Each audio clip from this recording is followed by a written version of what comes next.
पाठः सुभाषितानि। सुंदरम भाषितम सुभाषितम।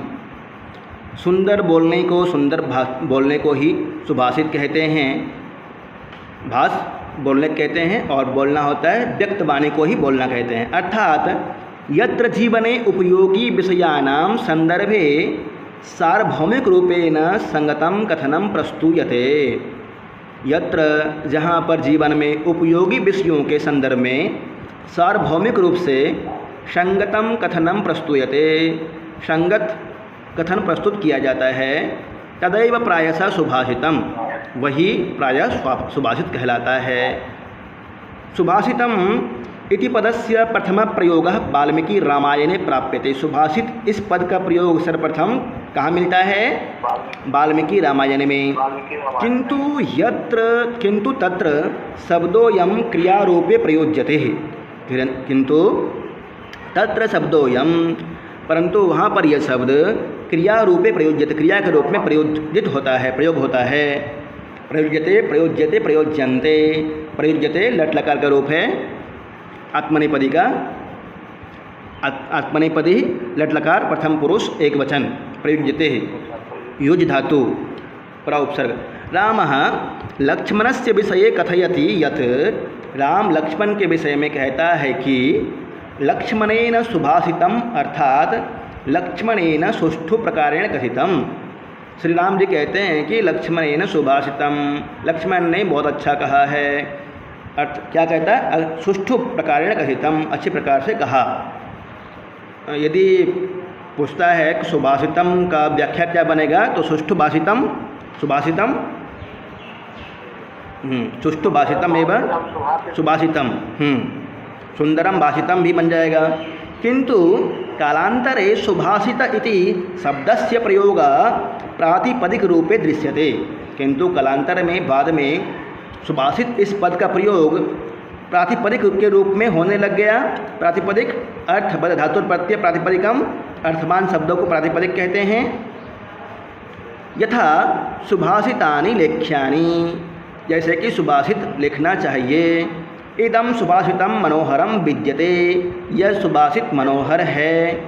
कालिदासस्य ग्रंथे अनेकानि सुभाषितानि प्राप्यन्ते, कालिदास के ग्रंथों में अनेक सुभाषित प्राप्त होते हैं।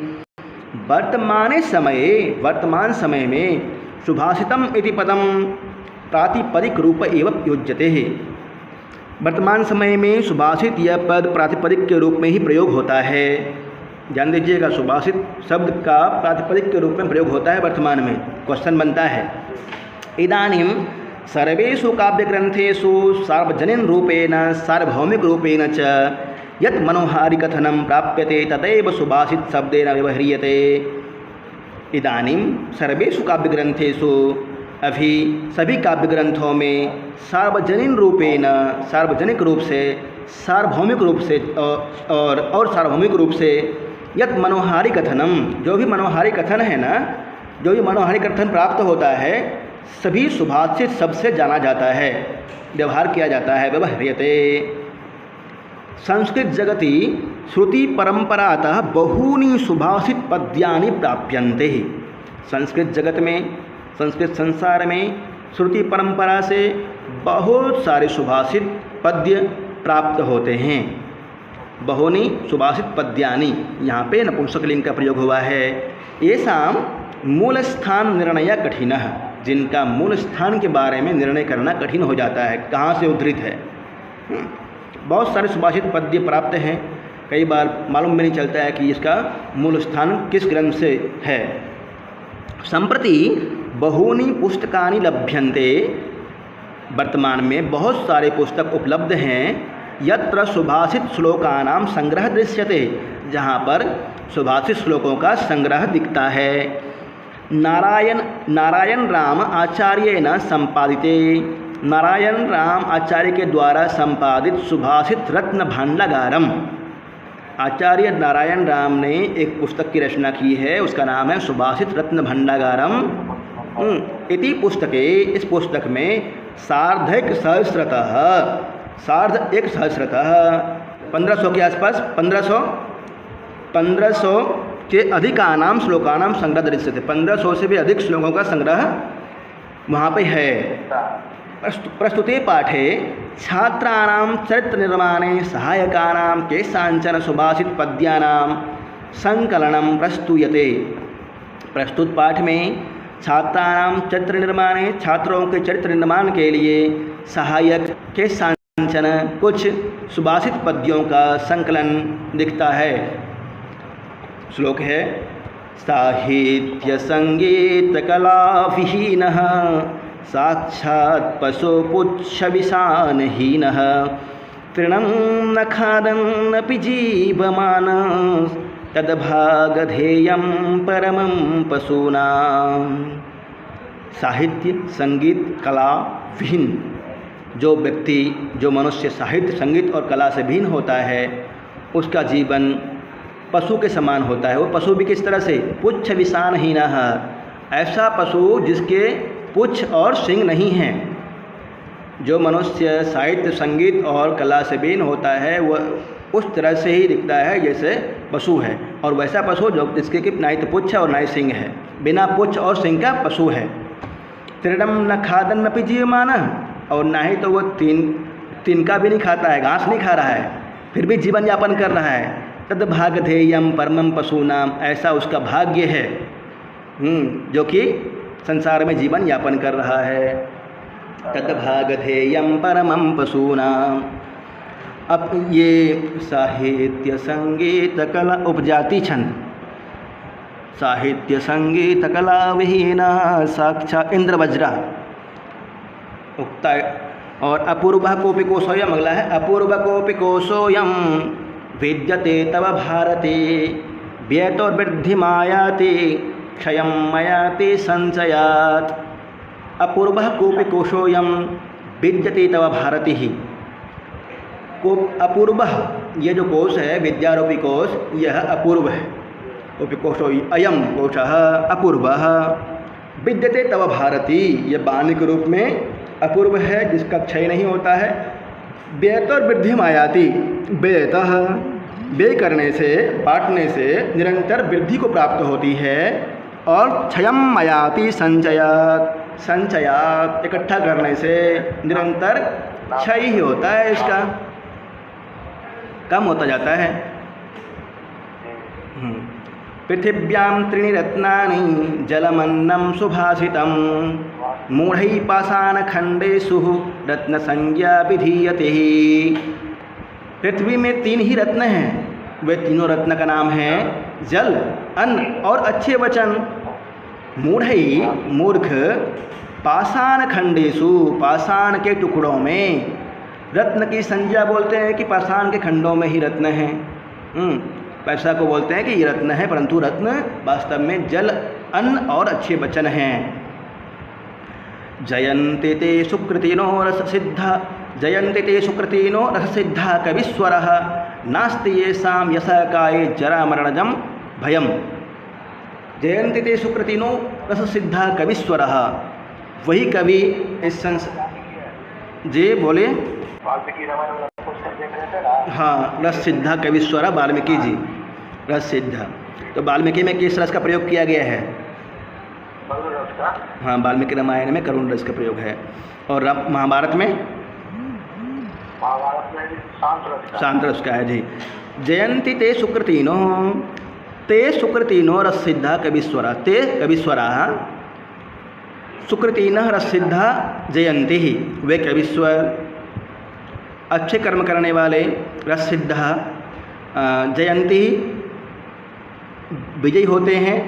नास्ति येषां यशकाये जरा मरणजम भयम, जिसको यश की और जरा वृद्ध होने की, मरने का भय नहीं है, ऐसा कवि इस संसार में प्रसिद्ध होते हैं और हमेशा अच्छे कर्म करते हैं। नास्ति येषां यशकाये जरा मरणजम भयम।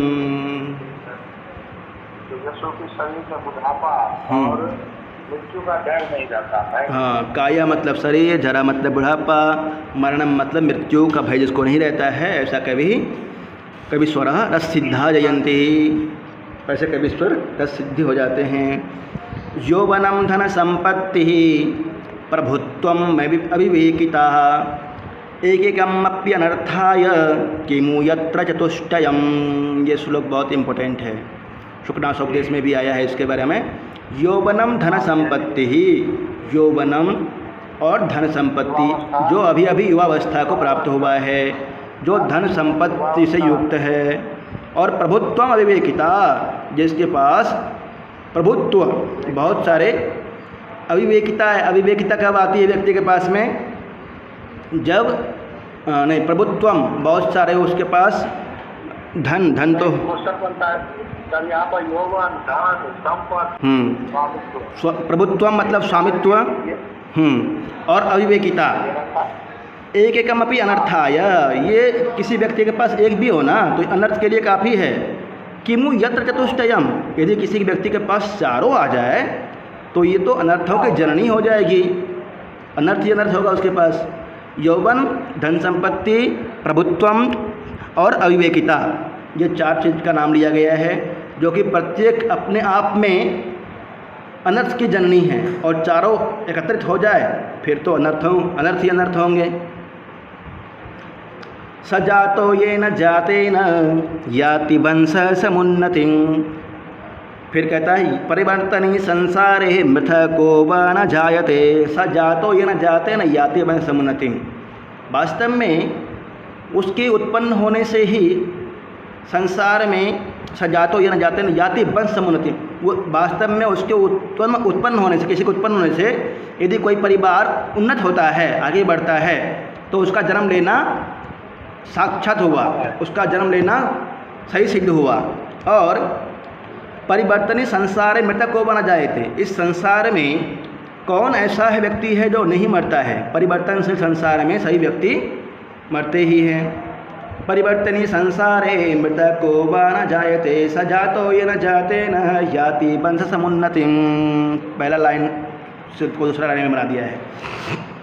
परिवर्तनशील संसार में सभी लोग मृत्यु को प्राप्त होते हैं, परंतु उसी का जन्म लेना सही साबित होता है जिसके जन्म से उसके वंश में उन्नति होती है। याति वंश समुन्नतिम।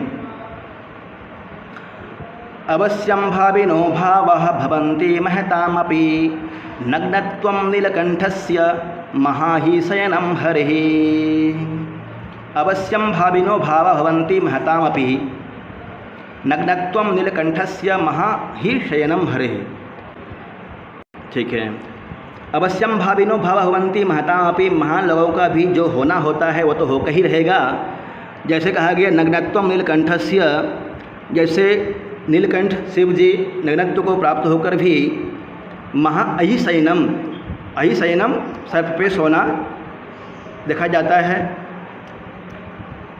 उद्योगिनम पुरुषम सिंहमुपैति लक्ष्मी देवेन देवमिति का पुरुषा वदन्ति देवं निहत्य कुरु पुरुषम आत्मशक्त्या यत्ने कृते यदि न सिद्ध्यति कोत्र दोषः। उद्योगिनम पुरुषम सिंहमुपैति लक्ष्मी, उद्योगी पुरुष जो होता है परिश्रम करने वाला, उसको लक्ष्मी प्राप्त हो जाती है। उप प्लस एति उपैति ही पररूप हुआ है यहाँ पे उपैति।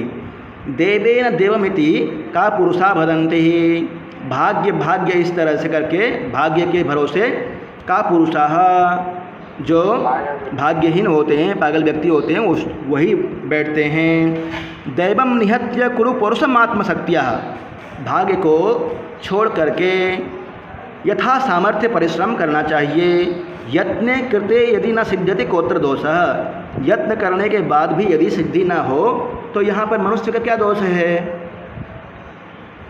उद्यमेन ही सिद्ध्यन्ति कार्याणि न मनोरथे, नहि सुप्तस्य सिंहस्य प्रविशन्ति मुखे मृगः। उद्यमेन ही सिद्ध्यन्ति, परिश्रम से ही कार्य की सिद्धि होती है। कार्याणि न मनोरथ ही, मनोरथ ही सिर्फ मन में सोचने के बाद कार्य की सिद्धि नहीं होती है, अपितु परिश्रम करने से कार्य की सिद्धि होती है।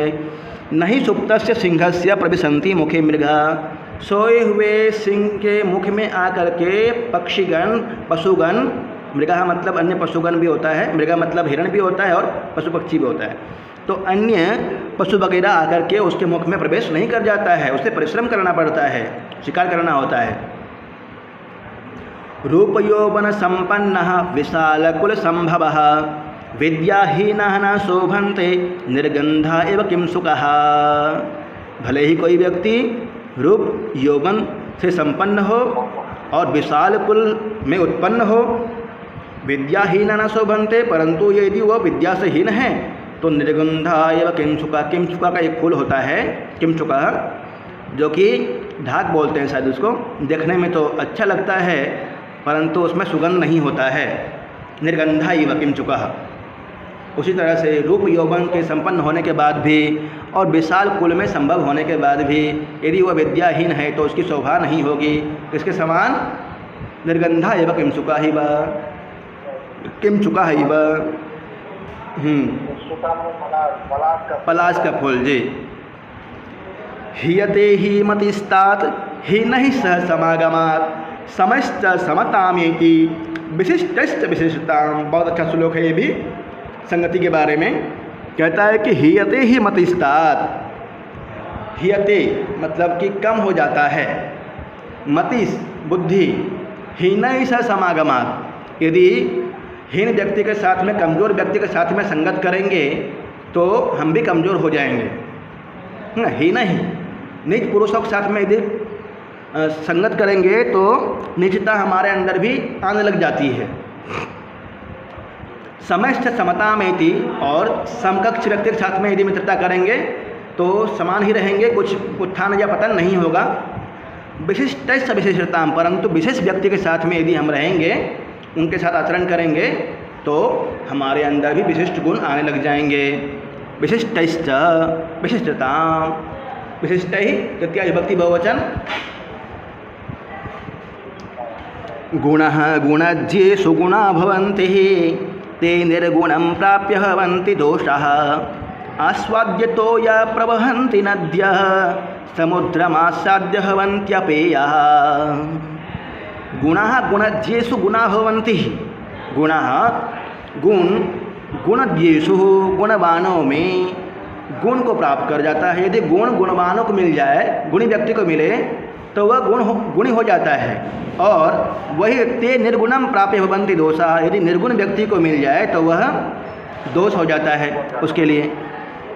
आस्वाद्य तो या प्रवहन्ति नद्यः, आस्वाद्य तो या प्रवहन्ति नद्यः, नदी तो आस्वाद्य आस्वादन के योग्य, पीने के योग्य बहती है। समुद्रमासाद्य भवन्ति अपेयः, परंतु समुद्र को प्राप्त होकर के, जिस हम समुद्र को यहाँ पे निज कहा गया है ना, दोष व्यक्ति कहा गया है। समुद्रम आसाद्य भवन्ति अपेयः, समुद्र को आसाद्य मतलब प्राप्त होकर के यह अपेय हो जाती है समुद्र नदी के जल। परंतु जब तक नदी में रहती है तो पीने के योग्य रहती है, पीने के योग्य रहता है नदी का जल। समुद्र में जैसे ही जाता है नहीं रहता है पीने के योग्य जी। इज्या अध्ययन दानादि तपः सत्यम धृतिक्षमः अलोभ इति मार्गोऽयं धर्मस्य अष्टविधः स्मृतः। इज्या, इज्या मतलब होता है हवन यज्ञ। अध्ययन दानादि, अध्ययन दान, तपः तप, सत्यम धृति क्षमा, सत्य धृति और क्षमा, अलोभ इति मार्गोऽयं और लोभ ना करना, निर्लोभी रहना, यह मार्ग धर्मस्य अष्टविधः स्मृतः, ये धर्म के 8 मार्ग हैं। 8 मार्ग कौन कौन से हैं इसको याद कर लीजिएगा। इज्या अध्ययन दानादि तपः सत्यम धृतिक्षमः अलोभ इति मार्गोऽयं धर्मस्य अष्टविधः स्मृतः। याद है? बहुत अच्छा। दान, तप, सत्य, धर्म, क्षमा, निर्लोभ, ये धर्म 8 के मार्ग। बहुत अच्छा जी। अगला श्लोक है तत्र पूर्वश्चतुर्वर्गो दम्भार्थमपि सेव्यते उत्तरस्तु चतुर्वर्गो महात्मन्येव तिष्ठति। तत्र पूर्वश्चतुर्वर्गो दम्भार्थमपि सेव्यते, तत्र वहाँ क्या याद दिया है कि तत्र पूर्व चतुर्वर्गो, जो पहले चतुर्वर्ग श्लोक है तत्र पूर्वश्चतुर्वर्गो दम्भार्थमपि सेव्यते, उत्तरस्तु चतुर्वर्गो महात्मन्येव तिष्ठति। जो लोग सिर्फ धर्म, अर्थ और काम और मोक्ष को पाखंड के लिए सेवन करते हैं, उसका कोई और भी सेवन ही करता है। पाखंड के लिए जो करता है उसका कोई और लाभ ले जाता है। परंतु जो महात्मा लोग होते हैं, चतुर्वर्ग का अच्छी तरह से ध्यान करते हैं, अनुष्ठान करते हैं, धर्म, अर्थ, काम और मोक्ष का, तो उसका जीवन सिद्ध हो जाता है, सिद्धि को प्राप्त करता है। प्राणः यथा आत्मानो अभीष्टः, प्राणः यथा आत्मानो अभीष्टः भूतानापि ते तथा आत्मोपम्येन भूतानां दयां कुर्वन्ति साधवः। क्या कहता है इसके बारे में? जी, बहुत अच्छा श्लोक है। प्राणियों पे दया को लेकर के कहा गया है। प्राणः यथा आत्मनो अभीष्टः भूतानापि ते यथा तथा, जिस तरह से अपना प्राण अभिष्ट होता है, इच्छित होता है, उसी तरह से अन्य प्राणियों का भी, अन्य भूताना मतलब प्राणियों का भी उसी तरह से अभिष्ट होना चाहिए। आत्मोपम्येन भूतानां दया कुर्वन्ति साधवः, साधु लोग जो होते हैं अपने से तुलना करके अन्य प्राणियों पे दया करते हैं ना। हाँ, इसको भी एक बार पढ़ के दातव्यमिति यद्दानं दीयते अनुपकारिणे देशे काले च पात्रे च तद्दानं सात्विकं विदु। दातव्यम में तब्यत प्रत्यय है। देने योग्य जो दान है वह यद्दानम हीयते, अनुपकारिणी व्यक्ति को यदि करते हैं, जो उपकार नहीं करता है, ऐसे व्यक्ति को यदि दान देते हैं तो वह सफल नहीं होता है। देशे काले च पात्रे च तद्दानम सात्विकम विदुः, देश, काल और पात्र को देख करके यदि हम दान करते हैं तो वह सात्विक दान होता है। इसलिए देश, काल और पात्र को देख करके दान देना चाहिए। देश, काल और पात्र को विचार कर जो दान दिया जाता है वही सात्विक दान कहलाता है। बताइए, अधोलिखितेषु पदेषु प्रकृति प्रत्ययो दर्शनीयो। नीचे लिखे गए प्रकृति शब्दों में प्रकृति प्रत्यय बताना है। खादन, खादन में खाद शब्द है, खाद धातु है और क्षत्रिय प्रत्यय जीवमानः। जी हाँ, लट क्षत्रिय स्थानचा प्रथमा समानाधिकरणे है। हाँ, वर्तमान काल में प्रयोग होता है। खादन, खाते हुए, बहुत अच्छा। जीवमानः, सानच, ये भी वर्तमान काल में होता है परंतु आत्मनेपदी में होता है। परस्मैपदी में क्षत्रिय और आत्मनेपदी में सानच। संपत्ति ही, संपत्ति में सम पद धातु और कतिन प्रत्यय।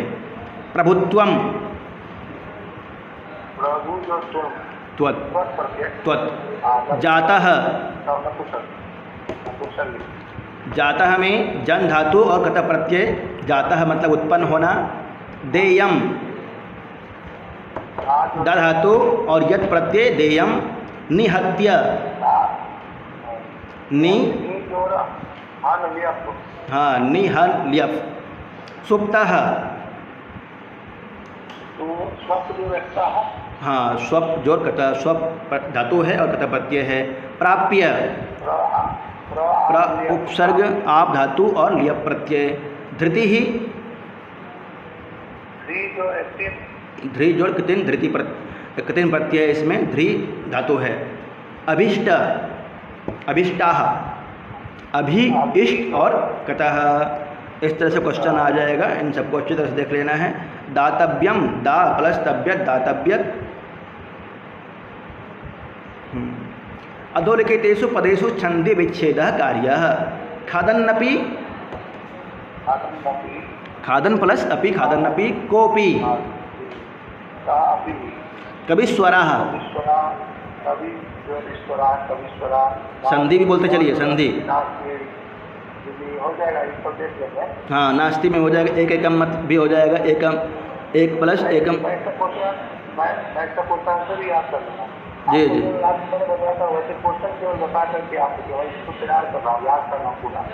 जी जी, याद कर लीजिएगा इसको। समय चवंती उपायः।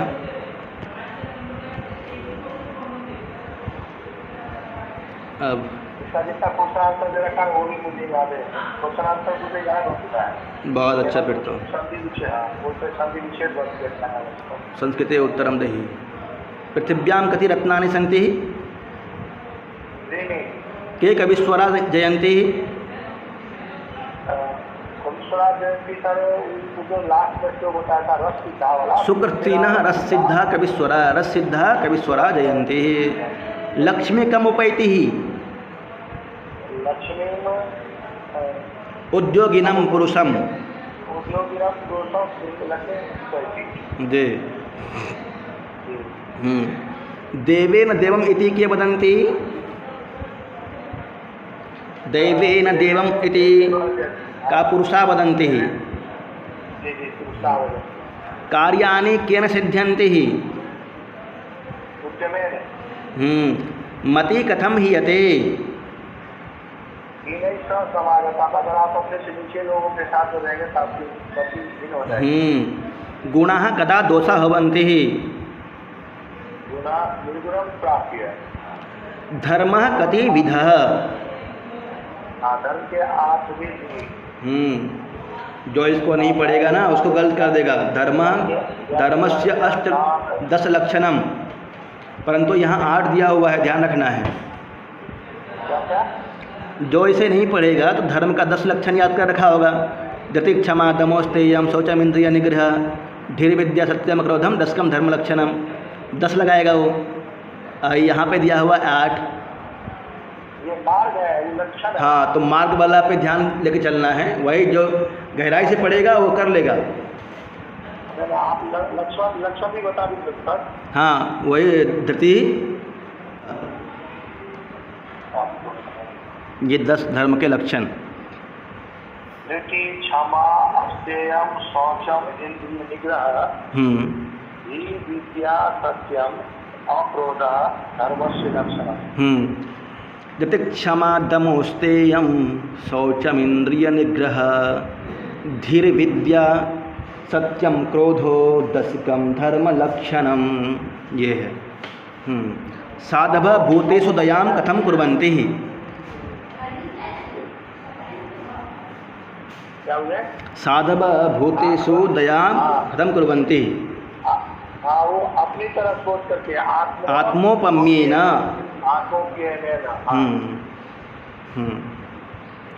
कस्मै दानं दातव्यम। जी। और तो खाली स्थान सब है, ये कर लीजिएगा।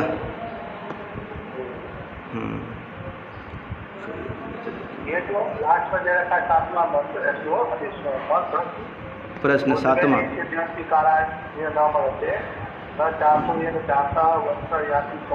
ये सुक्ति की तरह है ना। हाँ, स जातो वंश जाते न याति वंश समुन्नतिम सुक्ति है। ये चौथा वाला भी देखिएगा, लगभग सुक्ति ही है। व्यतो वृद्धि मायाति क्षय मायाति संचयात पाषाण खंडी सुरत्न संज्ञा विधीयते, सब सुक्ति है।